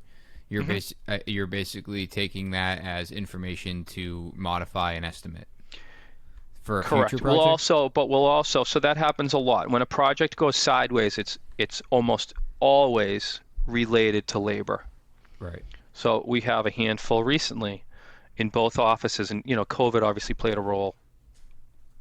It affected everything. Phased inspections, fairly large projects. How many rough inspections are we going to get? Now, moving forward, our expectation is one. If we can get you more than one and it makes sense, yes. But we're not getting 4 rough inspections because we have a very good working relationship with, the city or town that we're working in. That's a killer from a labor standpoint. A killer. There's a huge cost associated with phased inspections. I would argue that a phased inspection on a 5,000 square foot brownstone in the city of Boston costs be $5,000, $7,500, maybe $10,000 in, bouncing around because we're doing finish in the basement and they're boarding up on this top floor, and you can't leave because if you leave, it's all flangeless fixtures, and they boarded the ceilings and they forgot to call us, and they plastered without the flange. It's like that kind of stuff. And then they're saying, well, you should have known better. I'm like, we should have got 1 rough inspection. And what if we wouldn't have had a problem? General contractors, who's running the job for them? Who's their site, who's their site super? Is the individual qualified? Or is he or she in over their head? So Who's paying for that at that point on these jobs? When it goes sideways? Yeah, I mean, because realistically, yeah, because like on a job like that, right? It's basically time and material of some sort, cost plus. No, so typically, yeah. So I'm talking about projects where there's a hard number and there's an estimate and a subcontract agreement in place. So then when these mistakes happen, it's you going to the builder, the contractor, and figuring out who's going to pay the labor at that point to make this right? No, we're typically going to eat it because just to be able to work with them again. I mean, our job at that point, again, so we have a discussion at the end of the project, and we talk about the customer, and next time, how do we avoid it the next time? That's like the biggest thing. What are the what's the definition of a perfect project for us before we start? So we ask for all these things, in the notes section of an estimate, and sometimes, unfortunately, the notes section of the estimate is greater than that of the scope. And we talk about that a lot, like, okay, so our expectation is that we're not going to start the rough until the framing is completed. I can't tell you how many jobs we go to, oh, yeah, it's ready. You get there, it's not ready. Ceilings aren't furred down. We can't put fixtures up. Oh, just leave a whip. We don't know what's going on there yet. What does that mean? It means it's costing us money. We ask for the decorative lighting fixture selections, cut sheets for the fixtures that we're not going to furnish. People are like, why do you have to be so difficult? Because 3 or 4 weeks after we get a final inspection and the people are living there and we're in their house every day for 3 weeks after they've moved in, it doesn't look good. It's all unnecessary. We want the appliance specs, the HVAC specs. We want the plumber and the HVAC guy to be, substantially complete before we start. We just want to make it as efficient as we can for ourselves, selfishly. But I would argue that when we have all the information, we get in and we get out, we get a rough inspection, and we get out of your way, versus the chaos of, well, we're not sure what's happening here. Just leave whips everywhere and we'll deal with that later. So the guy that was running the job gets moved to a different project. We send somebody else in. There's disconnect, obviously. There's no continuity there. Those are all things that they're a killer. It affects the quality. It affects our profit, our profit margin. And how are you looking to avoid that moving forward? Is that because to me, if you're making that right and you're eating that cost, what incentive is there on the builder's behalf to kind of sort out those issues beforehand? Because realistically, that's the builder or the GC or contractor's responsibility to be having all of those layouts done, selections done for you. So now you are going to be bidding the next job the same, potentially more to cover aggravation, which the I customer mean, is you have to be essentially paying for. obviously you have to be careful there, right? I mean, and we have relationships, and we've worked with architects and interior designers and lighting consultants, and in some cases, we have one now that we're looking at a pretty substantial project, and we have a relation. We've done several other projects with the architect, and I say this a lot. I'm at a competitive disadvantage because I know exactly how the project is going to go, where somebody else comes in and goes, "Oh, this job is great."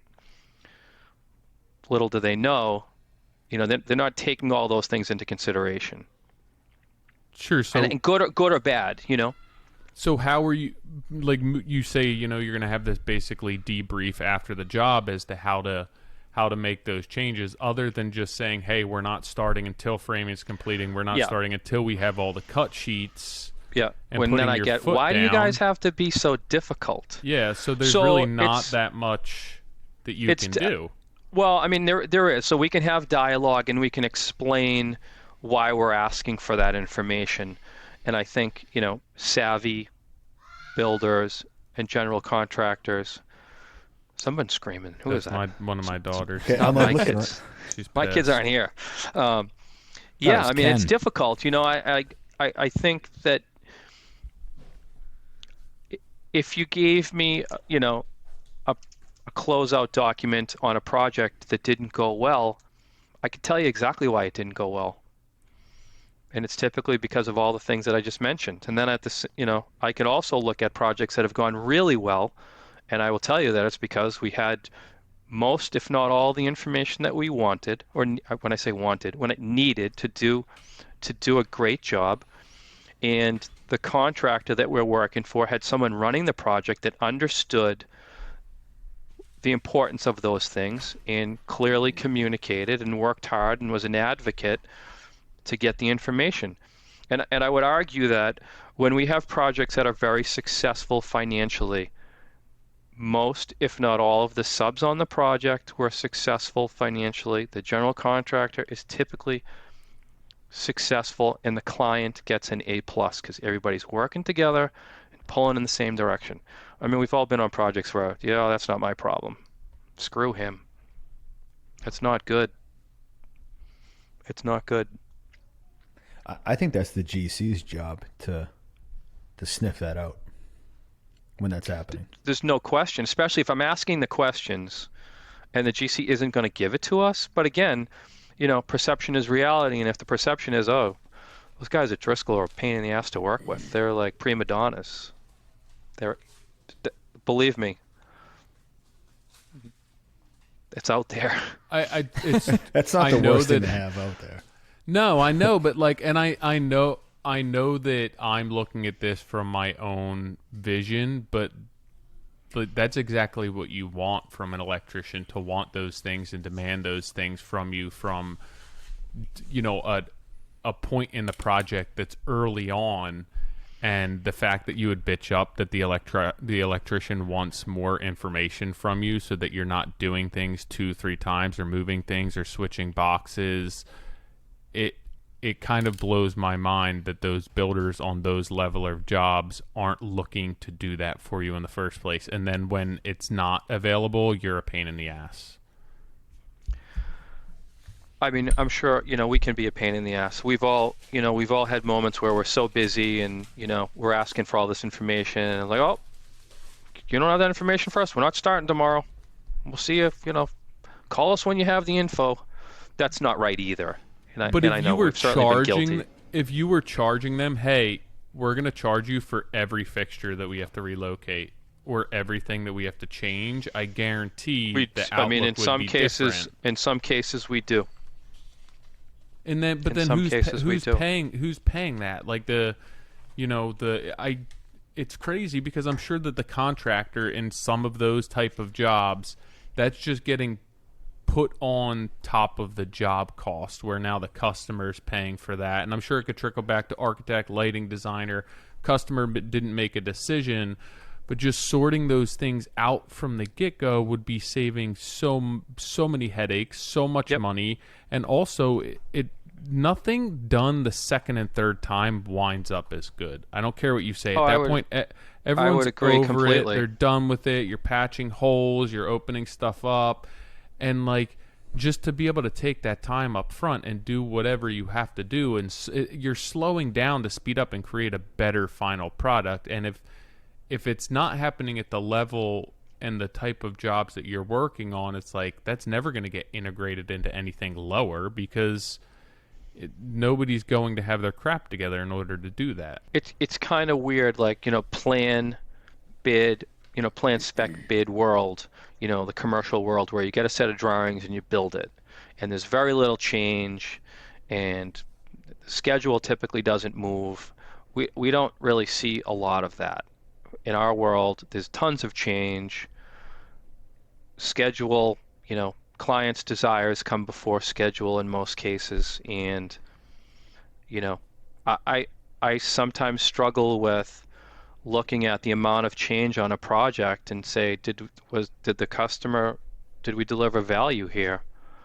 But we're not the ones making the change. We're asking the questions. I mean, we've done this enough that we're asking these things for a reason. It's not to be difficult. It is. It's tough, but it's also for the guys and the girls doing the work. I feel like it kind of is detrimental to morale.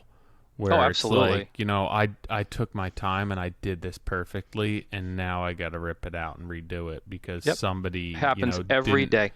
And then you expect them to do their best work a second time. Where and then you're like, why is it taking so long? Yeah. And sometimes it's hard enough to get best work the first time, and now you're expecting it second time, third time, while the pressure's on usually at that point too, because you're behind the eight ball. And it's harder at that point. Things are in place. There's finishes in place.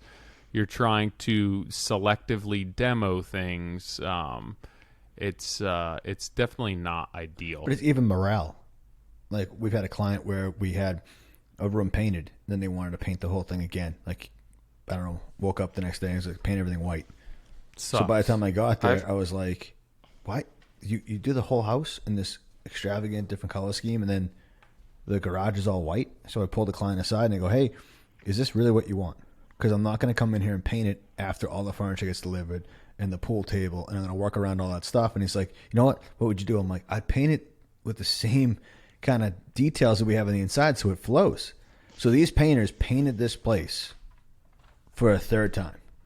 So, like, I've done projects where the idea or thought of mock-up is paint it, do all the electrical finish, put the carpet in, bring the furniture in.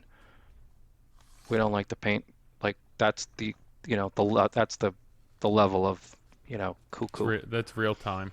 but like take it all out, cruise, repaint it, pull all the fixtures down. We don't like the carpet, pull that out. It's not even fair to the people doing the work at that point too. And it's like, you have the funds and the financial capacity to be doing that, but I don't know, you wouldn't want somebody to do that to you at your work, where it's like, I remember I had an internship where I was a commercial estimator for a utility company, and he had me take all these plans and go through, and he was teaching me how to do takeoffs, and I did all these takeoffs, and then I find out that, like, he's basically just using that to check if I'm within the ballpark. All the bids have been submitted and everything else, and I'm like, oh, that hurts. What a waste of my time. Like, that hurts so badly, because I just did all of that for nothing. There was no actual useful reason other than to learn and to kind of check and gauge where I stand. But it's like, oh man, I just did all that for nothing.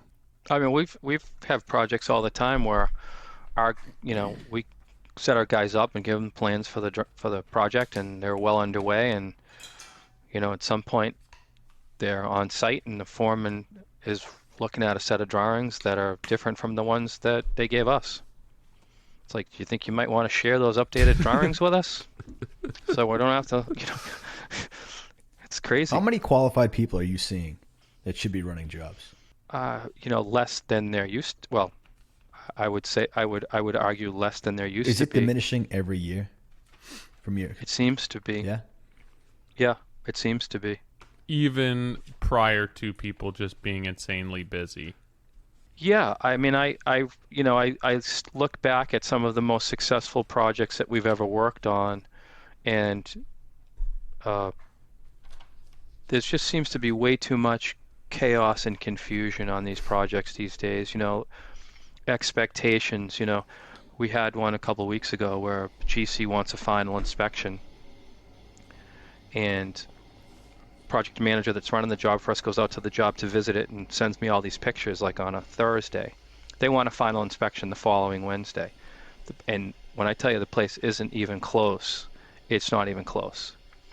So I make the suggestion that we have a conference call on Friday and we have a, pretty heated discussion about the project and the fact that it isn't ready for a final inspection. And if they run the risk of getting an inspector out there and inspector's having if he's having anything less than a stellar day,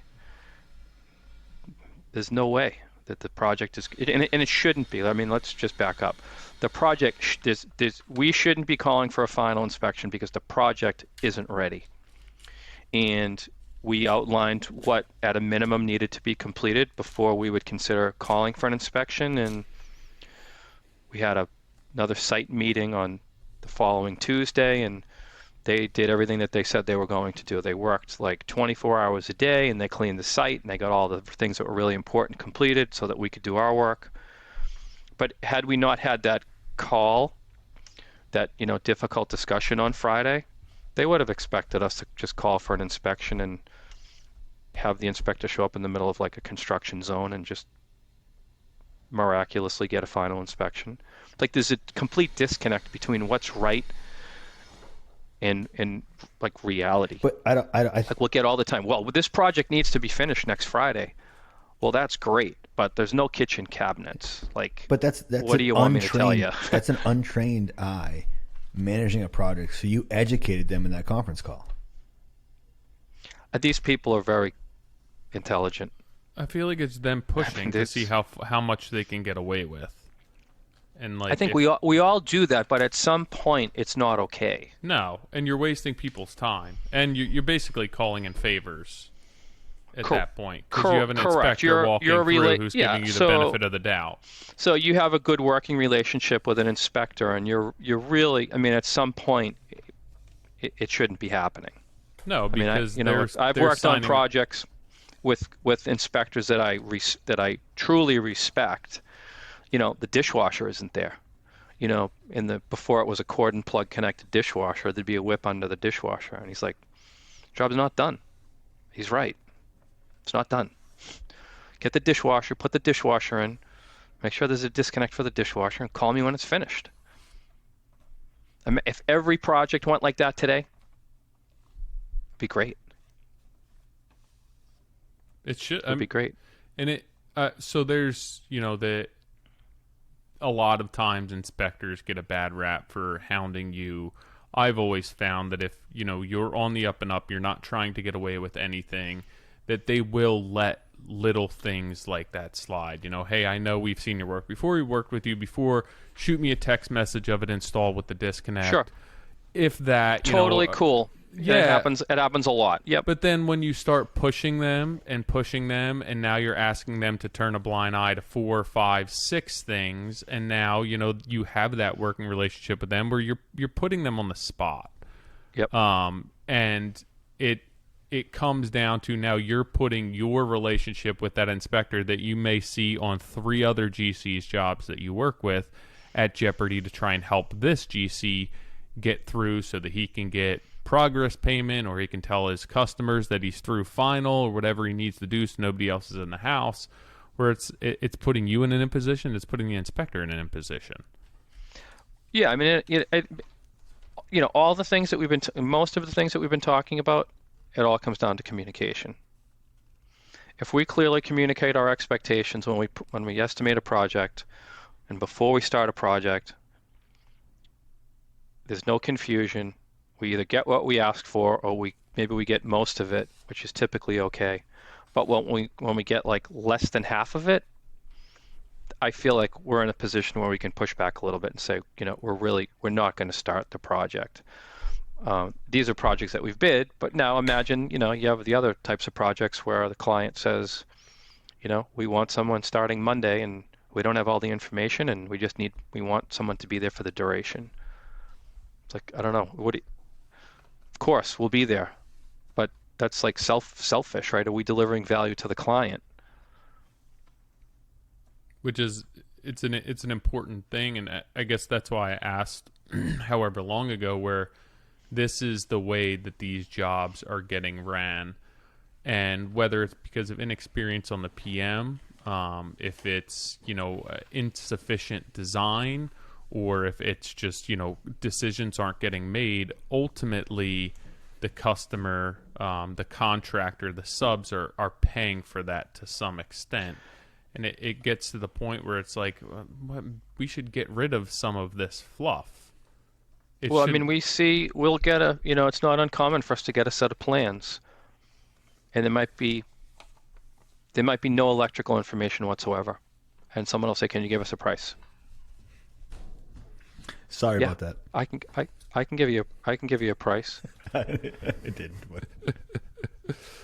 Or no, that was Nick. No, or we'll get a reflected ceiling plan only, no switching detail, no fixture specs, no appliance information, no HVAC scope, and you'll look at the distribution on the email, and there's 3 other electrical contractors. Oh. So so I'm one of 4 guys, right? You're giving me no information, and you want me to provide you with a hard number that's competitive. Sounds like a win. I don't think so.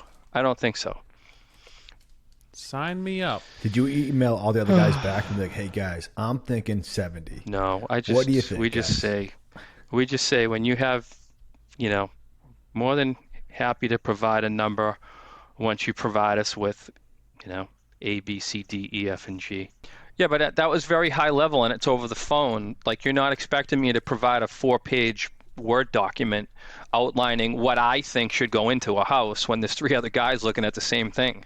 You were definitely light on the project that we were talking about, but that's okay. You're asking the right questions, though. You're not like sending out a number and then going, shit, how do I recoup this huge number? Well, again, my definition selfishly of a perfect project is, one with all those things I outlined, but most projects aren't perfect. We've also done projects where, the design component of a project takes 2 or 3 years. And when the construction, documents come out, there's 150 or 200 pages worth of documents, and there's nothing left to chance. Nothing. You look at the millwork, in a closet, and how many pairs of this kind of shoe and that kind of shoe, and how many belts and how many ties. There's nothing left to chance. I feel like those projects are great, but sometimes the projects that don't have all that information make you better because you have to work through it. I think it all depends on who you have for personnel, because what I've learned right now is that I could probably run one of those projects that are like that where it's organic, but if I'm going to have someone run that project for the company, then there's no way it's going to be successful. Because there's no way they're going to sniff out certain things to have it ready so it is, streamlined in a way where you're ahead of that. And I think too many people don't do that.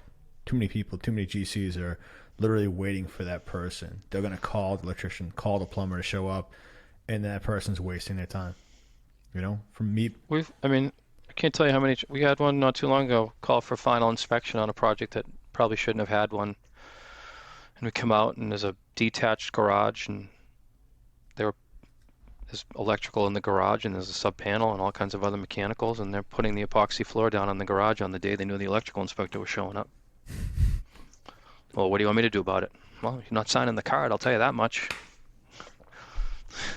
I think there's too many PMs that are running projects that have never had their boots on the ground. To see this aspect of it and have an appreciation and empathy for the trades. I also think that kind of what we discussed earlier, there's people need to start saying no, and they're putting people in place who are either inexperienced or they just have too much going on. and it seems so enticing to just take on more work, or we can handle this, or we're going to overstretch this person. They can handle another light remodel while we're doing this build, and people just have too much on their plates. And when customers are paying us good money, it's like what Brendan was saying. Are we bringing value to them where they're hiring you to be the professional and to have everything in order and to execute? They're paying for quality. That's what they want. And you should be able to pull the reins back, place someone on that job, and I'm sure that customer is willing to pay that cost, that overhead, and then have all of their focus be on that job, instead of trying to stretch them out and have them have more than that going on. And then there's still going to be communication errors, and there's still going to be things that need to get redone and changes that are made. But I think that you're going to bring the best product to the table and the most value to your customers at that point, by doing that. Yeah, I mean, in experiences, I mean, everybody has to start someplace, and I certainly when I have done my fair share of projects that I won't give you the addresses of the projects, but of projects that I really had no business doing, but I did it and figured it out and I put in the extra effort to make sure that no one ever said, oh, this guy, at the time, he's not qualified, he's not the right guy for this job. I mean, I don't mind working with people that aren't experienced, but if they recognize the fact that they don't know what they're talking about and are asking, hey, can you explain this to me because I don't understand it, that's like, I'm totally fine with that. I'm not fine with, oh, this is the way you're going to do it. Well, you can't be done that. Well, no, it's going to be done that way because that's what I want you to do. That is the thing that makes me, that's the troubling part of it for me. Yeah. And I think fortunately or unfortunately, I've done it, long enough. Sometimes my filter, I don't have much of a filter sometimes. It gets worn out. You can't replace it. The filter? Yeah. It's not like a shop vac where you can just go buy it. You can go to Home Depot at 1 o'clock in the afternoon and grab a new one. Yeah, grab with the 632 screws. Yeah. In real time. Yep. In real time. And I'm like looking at GPS. We can typically determine who it is based on the job number or work order number, but it's like you're looking at GPS. Okay, what truck is at Home Depot and Everett right now at 1:30? Couldn't we have waited till like at the end of the day and picked it up either after work or on our way into the project in the morning? Yeah. No, because then they're not working. That wouldn't make any sense. It happened last week. So I looked at the email and it was like, yeah, you're in Marlboro and they bought a bucket. Home Depot bucket. A bucket. I'm sure there were no buckets on the project that they could have salvaged. We have nothing in Marlboro. More importantly, and I'm like, I sent them, we have this group text of the whole company. I'm like, yo, who's in Marlboro buying a bucket right now? Is the text I shot off. And I'm like, just. You probably wanted to say something else. Yeah, I may have. See, at this point in my evolution, I would wait till the next day and just make a phone call, figure out who it was, and make the phone call and say, hey, can I ask you a question? There's probably a really good reason for it, but like, what were we doing at Home Depot in Marlboro yesterday afternoon? And sometimes there's a legitimate reason for it. Nick's having technical difficulties over there in his studio. What was the bucket for, John? Porta potty was shot on the job? No, so they rented a truck to move. It's for a client. They're moving all their stuff out of one contractor storage into our contractor storage. So they rented a truck and they had 3 people. So they bought a bucket so the third person to sit on. Yeah, I got the answer and I was like, oh, it's like the bench seat. That's good. That's safe. I feel like that's what could go wrong. What could go wrong? I'm pretty sure that you'd be safer and more comfortable not sitting on a 5-gallon bucket. How about follow the truck? Yeah. I don't know. But at that point, I was already too late. Why are you such a micromanager? The bucket had me. I'm like buying buckets at 1 o'clock. What they do with it afterwards? You better get that bucket. They probably took it home. They probably filled it with beers. Yeah. Seriously. All right, boys. I got a boogie. Nick, you good? All right, guys. Thanks for tuning in for another week of the Modern Craftsman. Next week we have Richie Maxwell, the blonde brickie from Europe. I know I'm excited to talk to him about how they build over there in comparison to here, especially with, rising lumber prices. I know we have a build that we're considering not using lumber and talking about doing it all out of masonry. So it'll be interesting to talk to him. It's always fun to talk to people that aren't in the U.S.